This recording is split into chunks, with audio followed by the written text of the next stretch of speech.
శ్రీనివాస్ రెడ్డి ఖమ్మం జిల్లాలో పర్యటించారు. మండలంలోని రామన్నపేట, మల్లమడుగు, దానవాయిగూడెం ప్రభుత్వ పాఠశాలలో విద్యార్థులకు పుస్తకాలు, దుస్తులను పంపిణీ చేశారు. అనంతరం ఆయన మాట్లాడుతూ గత పాలనలో అన్ని రంగాలు నిర్లక్ష్యానికి గురయ్యాయని అన్నారు. ఇచ్చిన మాట ప్రకారం ప్రతి రంగాన్ని అభివృద్ధి చేస్తామని ఆయన హామీ ఇచ్చారు.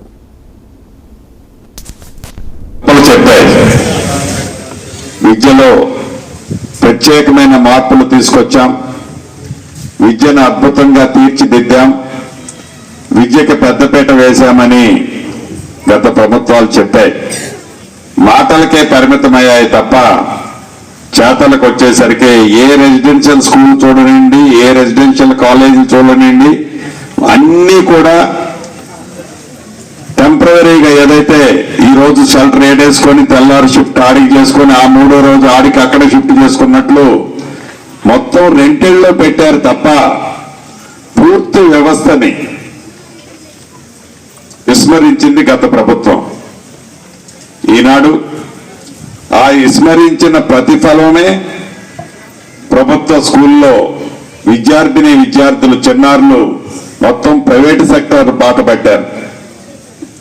పట్టడమే కాదు, ఆ తల్లిదండ్రులు వారి ఆశలు కలలు నెరవేరటం కోసం వారి చాలీచాలని సంపాదన ఒక పూటే తిని ఆ పిల్లల్ని మంచిగా చదివించాలని తాపత్రయంలాగానే మిగిలింది ప్రైవేట్ సెక్టార్లకు పంపించిన తర్వాత కూడా. ఉదాహరణకి ఈ స్కూల్, మనం ఉన్న స్కూలే చూద్దాం. ఇందాక హెడ్ మాస్టర్ గారు చెప్పినట్లు ఈ స్కూల్కి సుమారు ₹1 కోటి పైగా ఇప్పుడు మనం ఖర్చు పెట్టాం ఈ ప్రభుత్వం వచ్చిన ఈ 4-5 నెలల్లోనే.